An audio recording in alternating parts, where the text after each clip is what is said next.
It-tlieta wara nofsinhar Net News staqsa lid-deputati Laburisti dwar ir-rapport tal-NAO illi minnu ħareġ ħabis faċċa dwar id-dil tal-Fortina il-waqt li kien valutati li l-Gvern kellu jdaħħal aktar minn 20 miljun euro ġabar inqas mid-doppju ċowe ma' 8 miljun euro biss.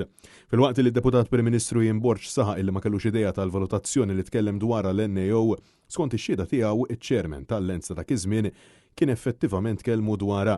Imma l-ewwel qallu li mhux ta' min joqgħod fuqha, imbagħad qallu li mhux lesta. Kontradizzjoni assoluta kif deskritta mill-NAO u Jien Borġ stess. Net News staqsa li Jien Borġ dwar dan bit-deputat Prim Ministru jibqa' jiġħad. Kont aware li bih dan il-valuation report inti kont aware bih.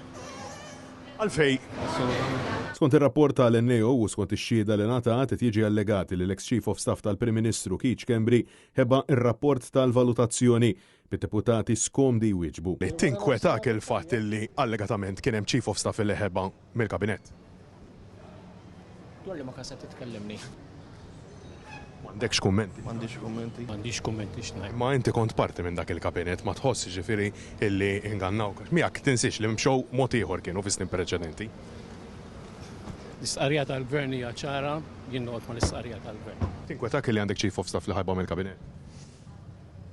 Mistoqsijien jekk arawx ir-rapport li xi ħeddel ieħor fuq il-Kurituri ta' Kastilja u ħut minnhom saħħu li qraw is-sommarju oħrajn kemm raw fuq. Dwar ir-rapport tal-NAO kien hemm mhux biss deċiżjoni imma anke azzjoni. Minti rajtu? Deputat Prim Ministru Jien Borġ aktar illum diġà ltaqa' l-Kumitat Parlamentari. Kont tistenna azzjoni meta kien Ministru tal-Lens però. Rajtu r-rapport? Rajt il-brief tiegħu li hemm fuq il-website. Ankun qiegħed naqrah ovvjament. Ma rajtux ġifieri. Ovvjament segwejt. Le taqra s-summary. Inti qrajtu r-rapport tal-NAO. M'għandix inżidlek, grazzi. Fil-waqt li Net News staqsa kif wasal dan l-iżbal fejn min qalinna li sessir analiżi oħrajn li jafdaw fi Jien Borġ u kien hemm min minn flok serħinna moħħna fuq l-iskandli oħrajn qalilna li l-iskandlu ieħor ċowet tal-akbar frodi tal-400 miljun euro kienet biss gidba. Id-Deputy Prime Minister diġà spjega u tal-way forward u jien naqbel mad-Deputy. Ma tippretendix azzjoni meta kien Ministru tal-Lens.